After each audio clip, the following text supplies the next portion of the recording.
1994 എന്നെ കല്യാണം കഴിച്ചപ്പോഴേ എൻ്റെ മനസ്സിൽ ഞാൻ പാലായിൽ തന്നെ സെറ്റിൽ ചെയ്യും, അച്ചാച്ചൻ അമ്മേനെ നോക്കും, അതൊക്കെ ഉണ്ടായിരുന്നു. പക്ഷേ ഞാനിവിടെ വന്നപ്പം ആ സിറ്റുവേഷൻ ഒരു എവറി വീക്കെൻഡ് വരുന്ന സ്ഥലമാണ്. ഞാൻ 2 കൊല്ലം പാലാ സെയിൻറ്റ് തോമസ് കോളേജിൽ 2015-17 പഠിച്ചതാണ്. എല്ലാ ദിവസവും ബസ്സിന് പോയി വരുന്നു. ഉച്ചയ്ക്ക് ലഞ്ച് കഴിക്കാൻ ചിലപ്പോൾ ഇവിടെ പാലാ വീട്ടിൽ വന്നിട്ട് പിന്നെയും തിരിച്ചു പോകും. ചിലപ്പം കോളേജ് കഴിഞ്ഞ് ഇവിടെ വന്ന് അച്ചാച്ചൻ്റെ കുറേ സംസാരിച്ചിട്ട് പോകും. ചിലപ്പോൾ രാത്രി ലേറ്റായിട്ട് ഇവിടെ വന്നിരുന്ന് ജോയുടെ കൂടെ വെളുപ്പിന് ഞങ്ങൾ രണ്ടുപേരും 1 മണിയൊക്കെ ആകുമ്പോൾ വണ്ടി ഓടിച്ച് തിരിച്ച് കോട്ടയത്ത് പോകും. അങ്ങനെ ജോസ് കോട്ടയത്ത് MP ആയിരുന്നപ്പോഴൊക്കെ. പക്ഷെ താമസിക്കാൻ വന്ന് സെറ്റിൽ ചെയ്യുന്ന ടൈം എന്ന് പറയുന്നത് അച്ചാച്ചൻ മരിച്ച ടൈമായിരുന്നു. അന്ന് every one was out. Every one അല്ല, ബട്ട് മിക്ക ആൾക്കാരും ജോസിനെ അറ്റാക്ക് ചെയ്യാനായിട്ടുള്ള ഒരു വലിയൊരു മോഡിലായിരുന്നു.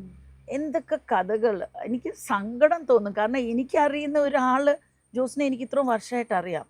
പക്ഷെ എന്തൊക്കെ കഥകളായിരുന്നു ഈ ഇവിടെ കൂടെ പറഞ്ഞത് ആളെ പറ്റി.